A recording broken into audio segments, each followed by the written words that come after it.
Hi, I am Mário Vilas Boas. This is my new video. The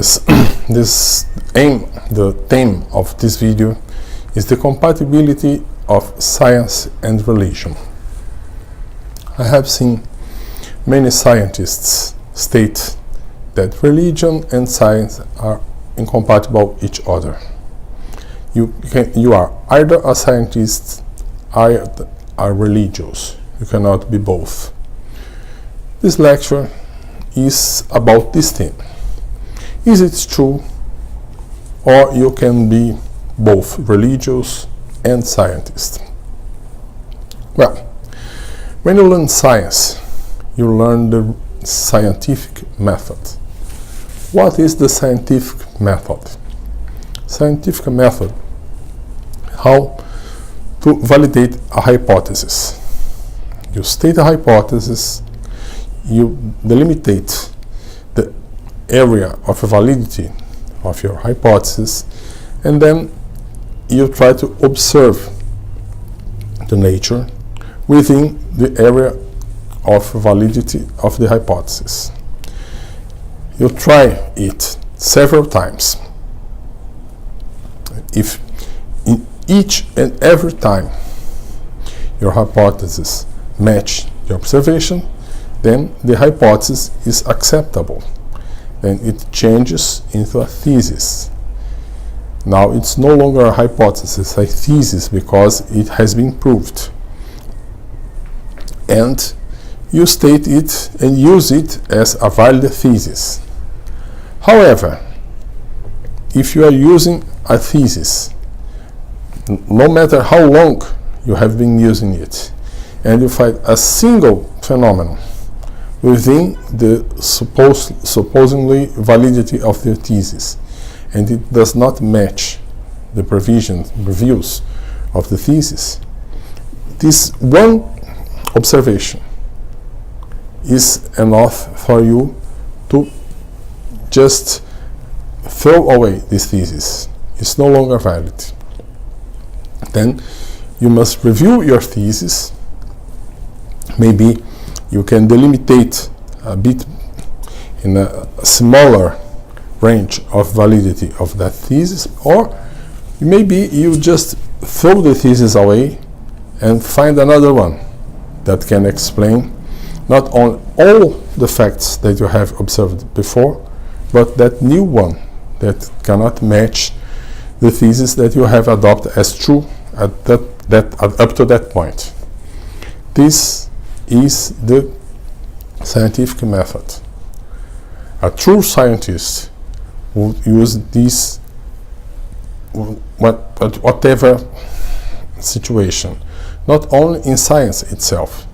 You use in his personal life as well. Well, in contradiction to that is what I call the religious method. What is the religious method? You state a thesis. Don't worry about proving them or not. You have faith that this thesis is true. And since you have a faith on this thesis, whatever you observe that does not match that thesis, you just won't deny the thesis because you have faith on it. You deny the facts. For instance, when Galileo Galilei observed that Earth got surrounded the sun, not the opposite, and tried to show them to the religious, they said, no, I won't watch that because I have faith that the Earth is the center of the universe and the soul goes around it, not the opposite. This is the religious method. So, is it incompatible? Well, if you use one, you cannot use the other. If you use the other, you cannot use the first. The point is, each and every scientist use the scientific method? Well, as far as I have seen, no. A very strong evidence about that is global warming. Lots of scientists, or people that call themselves scientists, they believe in global warming. They have faith in global warming. So they deny each and every evidence that global warming is not happening. And they claim they are scientists. And the other way, some religious, they have open mind, and they can see that something they have stated, it's not true, it must be reviewed. So, scientific method is not compatible with religious method. However, I've seen some scientists or people that claim to be scientists use the religious method. And I've seen religious that use the scientific method. So let's go back to the first question. Religion and science are compatible or not? Well, provide you use the scientific method, you can be religious. Some of the greatest scientists of all times were religious. So, as an example, I can mention Louis Pasteur. He was one of the greatest scientists of 19th century, and however, he was religious. Now, I will make a statement that make some people, some atheists that believe that science and religion are completely incompatible, they will be crazy. I will prove scientifically the existence of God. How can I do that? But the first thing is to define what is God, whose existence I will try to prove. Okay, God is a force which is more powerful than any force we can observe nowadays anywhere in the universe. And it was responsible to create everything that we can observe nowadays in the universe. Every small particle of matter has been created by this incredibly powerful force, or by someone that can handle this force. I prove the existence of this force, not that someone can handle it. How can I prove that? Well, I will prove that using the concept of thermodynamics. So, first, I will introduce some concepts of thermodynamics for people that has not had the opportunity to study it. Thermodynamics we call system, a piece of the universe. A piece can be delimited by a surface, which can be a physical surface or just an imaginary surface, but has its limits clearly defined. So this piece of universe delimited by this surface is a system. Okay? If this border that delimit this piece of the universe is completely impermeable to mass and energy, we call that this system is an isolated system. So, whenever you have a system, a piece of the universe, which cannot receive nor lose any amount of matter, and also cannot receive or lose any amount of energy to the rest of the universe, so this system is an isolated system. Well, second law of thermodynamics states that in an isolated system, as I introduced, the only transformations possible are those that leads to the increase of entropy of the system. What is entropy? Well, I will not explain what entropy is, otherwise this video will be too longer. However, I will ask you to believe me that entropy can be measured.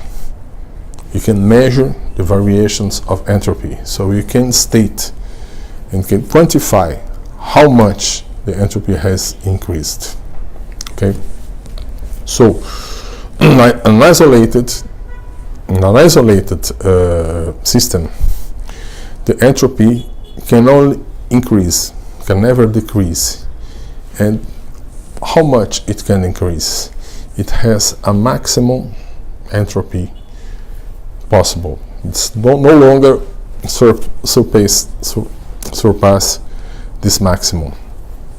So the entropy increases rapidly at the beginning, and then it slows down, and then it approaches to the maximum. And as it reaches this maximum, so no longer will be any transformation of this system. We call that thermal death. The thermal death of a system is when the system reaches the maximum entropy. Okay, that's it. Okay, now look at the universe. We see that there is no source of matter of our universe coming from outside of it. There is also no sink of mass or energy from this universe. It's not possible. The mass of the universe is constant. We don't receive, we don't lose any mass in this universe. We also don't receive, also don't lose any energy. Therefore, our universe behaves as an isolated system. Since it behaves as an isolated system, the entropy can only increase, can never decrease. Now, look at the graph. This point, you can see there, is the point we are now. This is just conceptual. There will be a moment in the future. It will be the thermal death of the universe. Scientists have extrapolated the increase of energy and entropy of our universe. They have calculated that the time to reach this thermal death of our universe is some tenth of billion of years, something between 30 or 50 billion of years from now. Our universe will reach a maximum entropy, and then no transformation will be possible after that. But those scientists have also made an extrapolation from the other side. What if you will extrapolate to the other side? Well, we extrapolate to the other side, we reach a point that has happened more or less 15 billion years ago in the past, in which all the mass of the universe was concentrated in a small point. And this was a point of very low energy. And since this moment, it was the Big Bang, the entropy of the universe began to increase, and is increasing up to nowadays, and will continue to increase some 30 or 50 billion years from now. Now, the question of $1 million. What happened before the Big Bang? Well, some scientists say that simply there was no before. Nothing didn't exist before the Big Bang.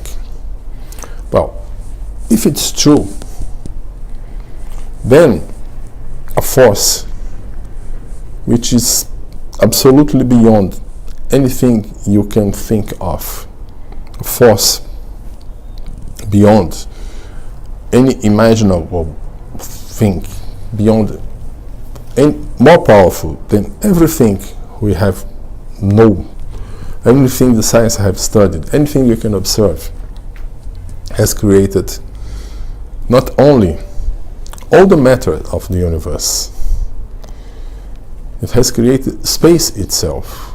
More than that, it has created time itself. This force is God. But there is another hypothesis. The other hypothesis is there was something before. Well, if it was something before, what was before that? What happened before the Big Bang? Well, either the entropy was even lower than that point, so you can go forward and backwards and backwards, and the entropy is going lower and lower and lower. Well, this contradicts everything we know about thermodynamics. So we cannot accept that.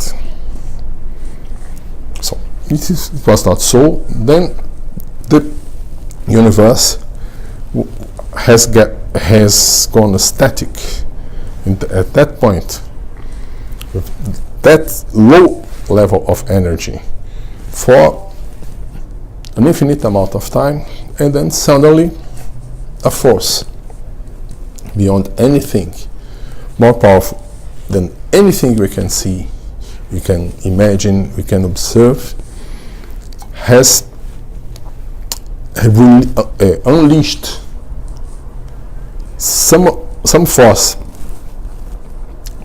incredibly powerful, has held all this matter together, and then a force which is even more powerful has unleashed it and begin the Big Bang to occur and the space to begin to expand. Which force was that? What force can be so much powerful to do that? This force is God. Well, I haven't proved that there is someone who used this force, but I have proved that this force has existed. But one can state, well, this has happened in the past, not nowadays.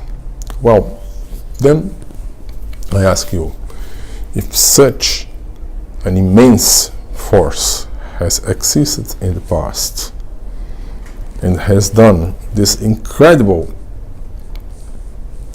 task that has allowed this phenomenon to happen, the Big Bang to happen, and the space to begin to expand, what could possibly make this force disappear? What could be powerful enough to overcome this force? If there is a force that is even greater than that, so that it can block it, eliminate it, make it disappear, then this new force is God.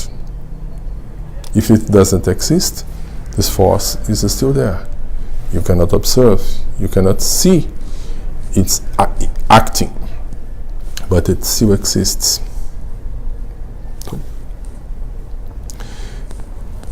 I want to show that it's not impossible that science and religion to coexist. It's impossible to coexistence of religion method with science method. However, it's possible that science method coexist with religion.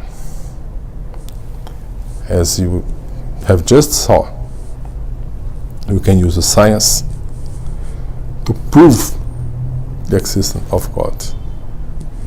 This is nowadays video. See you next.